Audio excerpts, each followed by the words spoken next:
Hey everyone, welcome back to EasySpeakWorld with Maya and Ethan, your favorite place where you learn real English through real conversations. Okay, so I need to ask you something. Have you ever been in a situation where you felt something, like really felt something, and you just couldn't say it? Like the feeling was right there, sitting in your chest, and you opened your mouth and just nothing? Or worse, the wrong word came out and it made everything awkward. Yeah. Because I had this moment last week. I was talking to a friend who was going through something really hard, and I wanted to say something meaningful, something real. And I froze. I kept saying, "That's sad. That must be hard." And she was looking at me like, "Okay, thank you, Maya. Very helpful."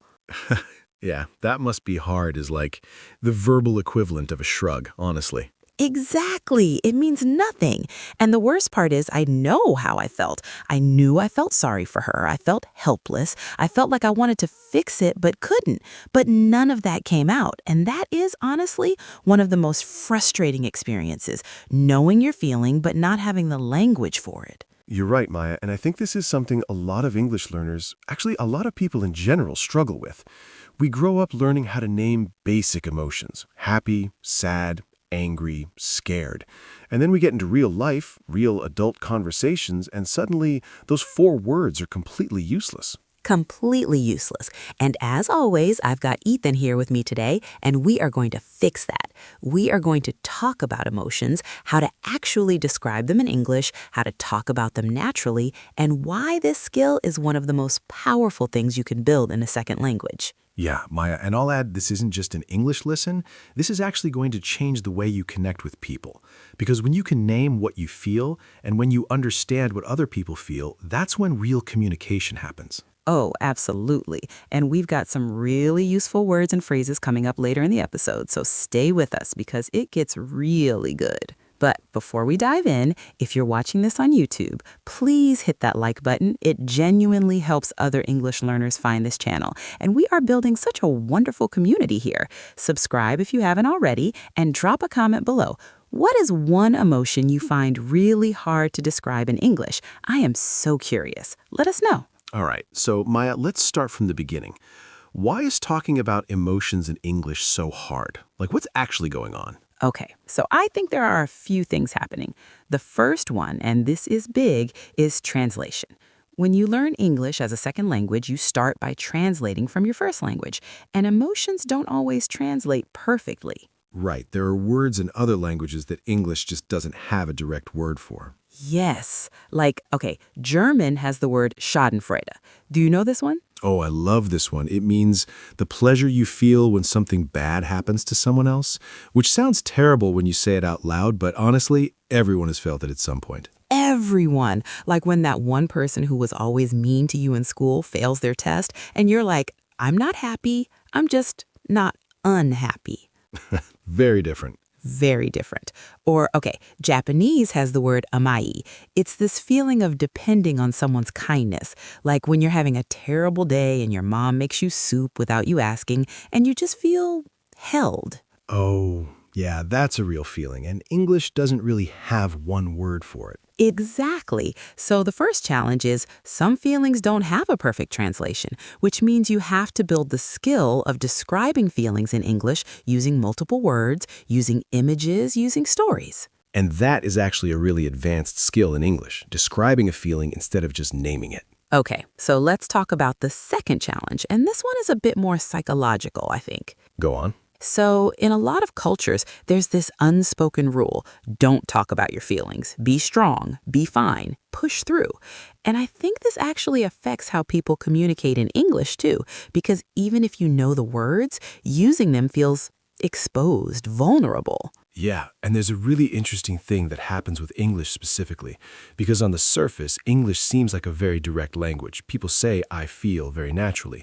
I'm overwhelmed, I'm anxious, I miss you. But actually, a lot of English speakers also hide behind humor or sarcasm or understatement when it comes to real emotions. Oh, that is so true. Like the British thing of saying, "I'm fine, thanks," when you are absolutely not fine. Completely not fine. Everything is on fire, but fine, thanks. And actually, that brings up something really interesting for English learners. You have to learn not just the words, but when and how to use them, because emotional language in English can be very casual or very intense depending on the situation. Right. So let's start actually teaching some of this. Let's call them the emotional layers, because I think one thing that makes emotional English richer is understanding that feelings have layers. Yes. Okay, explain this. So imagine you're nervous about a job interview. On the surface, you're nervous. Okay.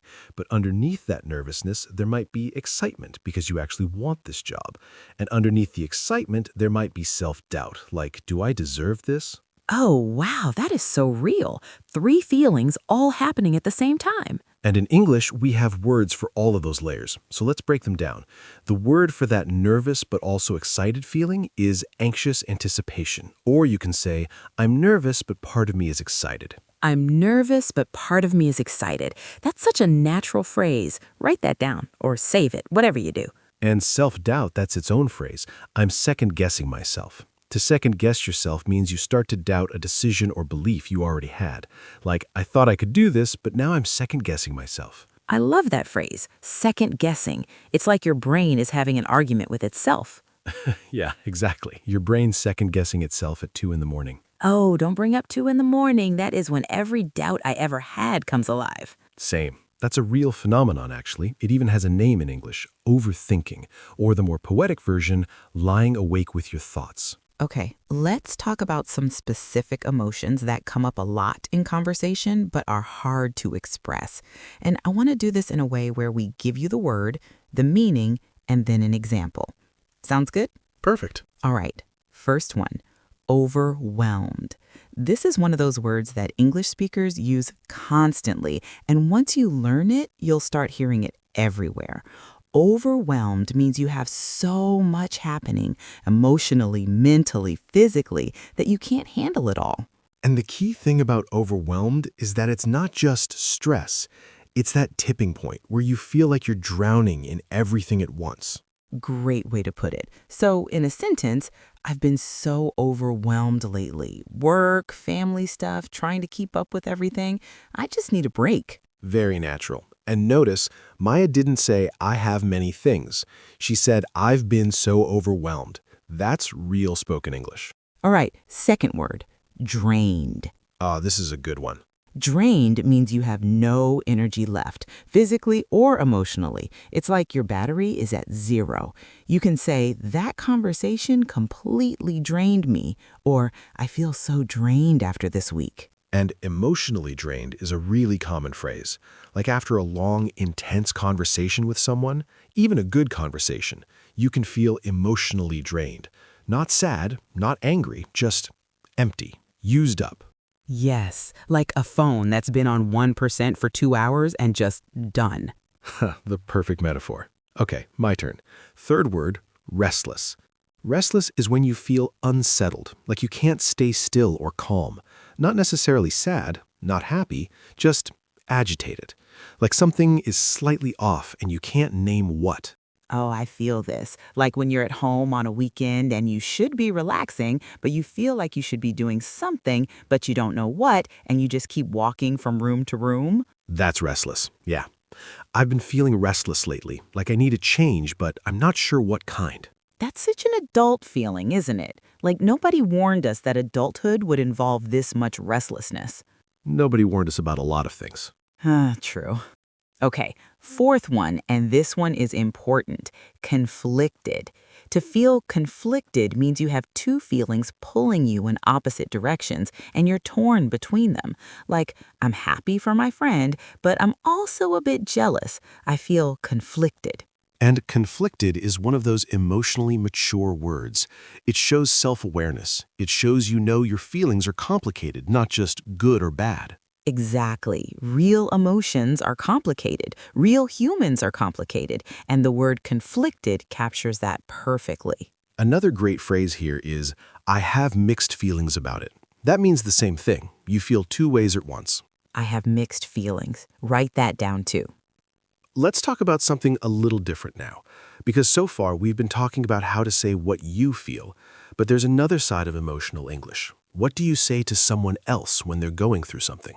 Oh, this is so important. And honestly, this is where a lot of people, even native speakers, really struggle. Because we want to help, but we don't know what to say, and we end up saying things that don't really land.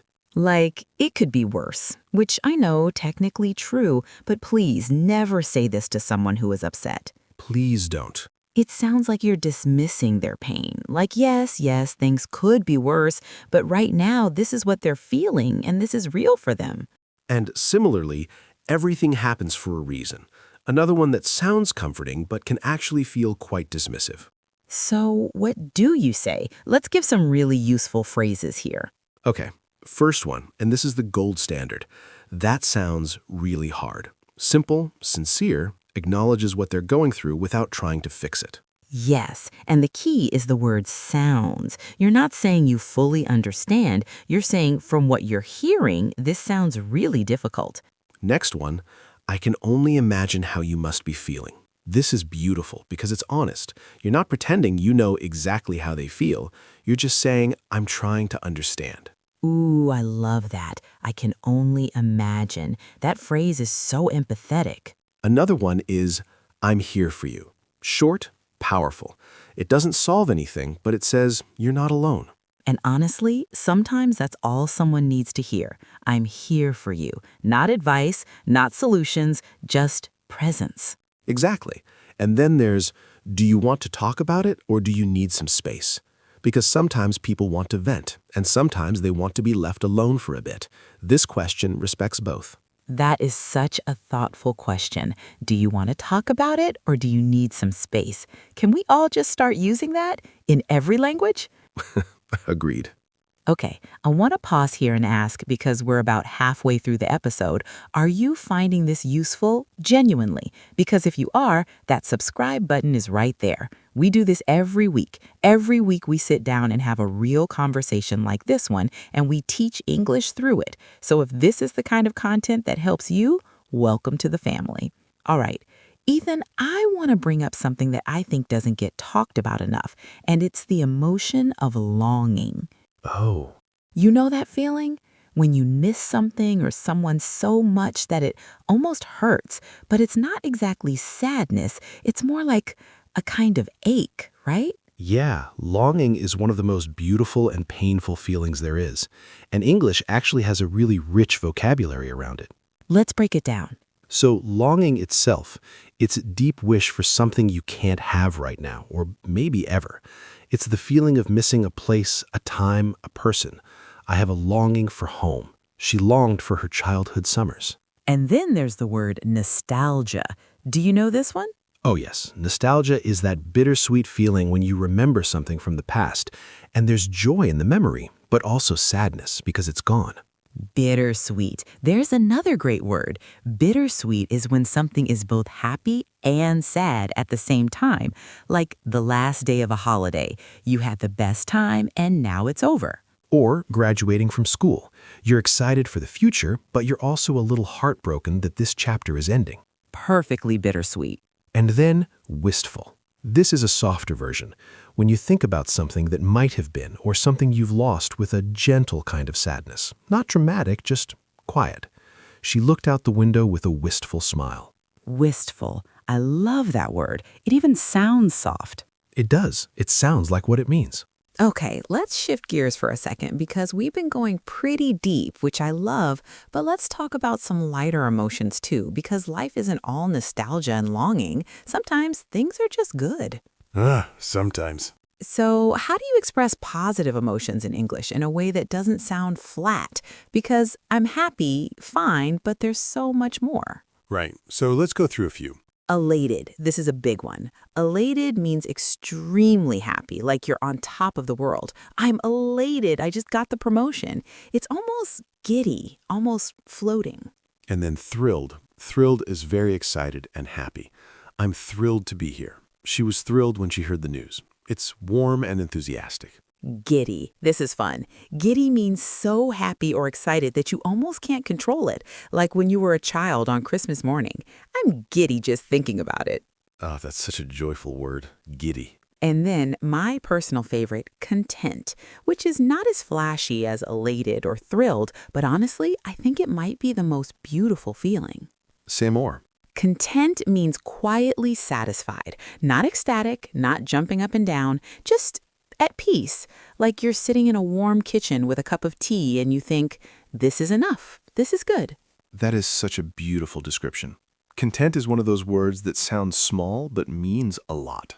It does. And I think in our culture of always wanting more excitement, more success, more everything, learning to say, I feel content is actually quite profound. Agreed. There's real strength in being able to say, I have enough. I am enough right now. Okay, I want to bring in something practical now because we've been learning all these beautiful words and I want to give you a structure for actually using them in conversation. Oh, yes, because learning the word is one thing, using it naturally is another. Right, so here's a simple framework. I call it name, explain, invite. Ooh, tell me more. So, name, say the feeling. I've been feeling really restless lately. That's the name.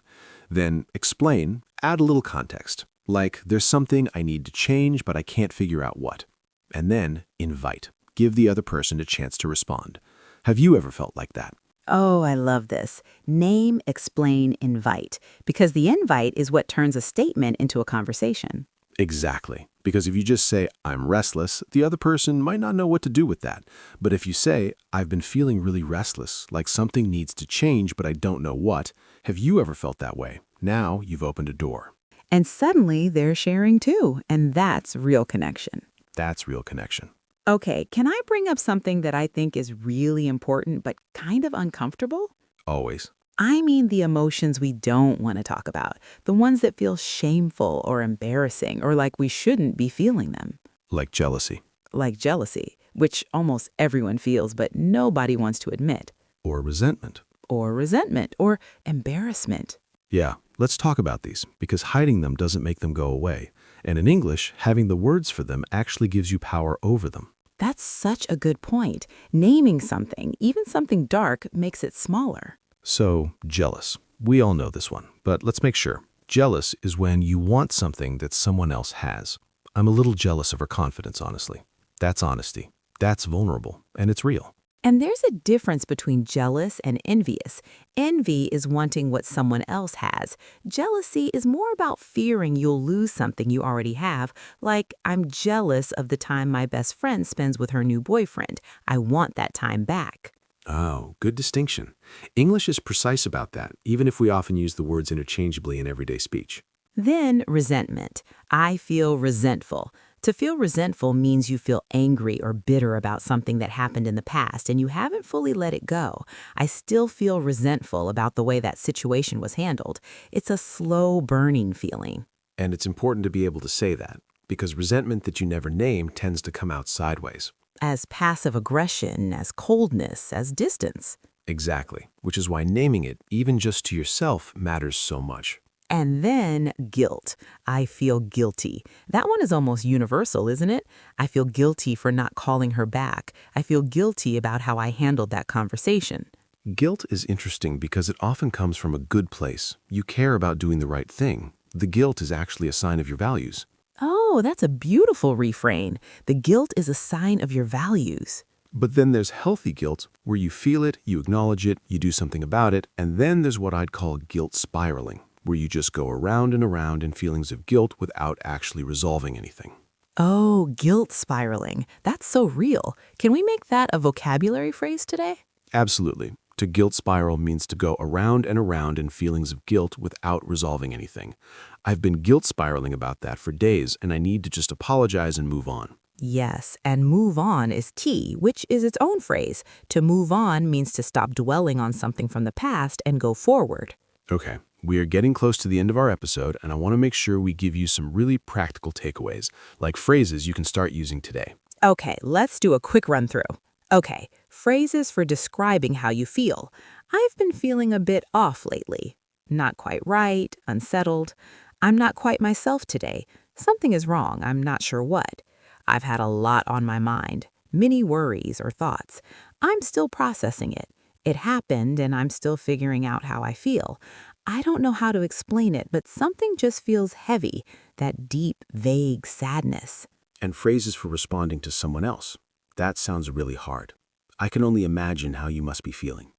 I'm here for you, whatever you need. You don't have to figure this out alone. Take all the time you need.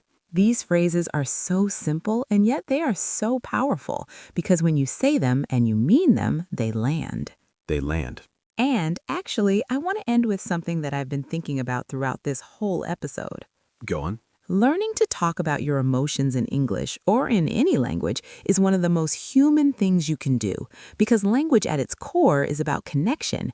And when you can say, I feel conflicted, or I've been feeling really drained, or I'm so content right now, you're not just speaking, you're letting someone into your world. And when you can hear someone else say those things and understand them, really understand them, that's when language becomes something more than grammar and vocabulary. It becomes empathy. It becomes empathy. I love that. And you know, for English learners especially, this is such a brave thing to do because you're expressing something deeply personal in a language that isn't your first. That takes real courage. It really does. And if you're someone who struggles to express emotions even in your first language, that's okay too. This is a skill you can practice. You can get better at it, one word at a time. One conversation at a time. One conversation at a time. So, what did we learn today? We learned that emotions have layers. We learned words like overwhelmed, drained, restless, conflicted, bittersweet, wistful, elated, content. We learned the name, explain, invite framework for sharing feelings. We learned how to respond to someone else with real empathy. And we talked about the harder emotions, jealousy, resentment, guilt, and why naming them matters. That is a lot. That is genuinely a lot of good English today. And I hope it felt like a conversation, not a class, because that's always the goal here. That's always the goal. Before we go, our comment question for today. What is one emotion you find hard to describe in English? Or is there a word in your language for a feeling that English doesn't have? Drop it in the comments. I am genuinely curious. I read every single one. And if this episode was useful, share it with a friend who's learning English. It's one of the best things you can do for this community. Thank you so much for spending this time with us. We'll see you in the next one. Take care of yourselves. And remember, your feelings are valid, your words are growing, and you're doing better than you think. Bye, everyone. Bye.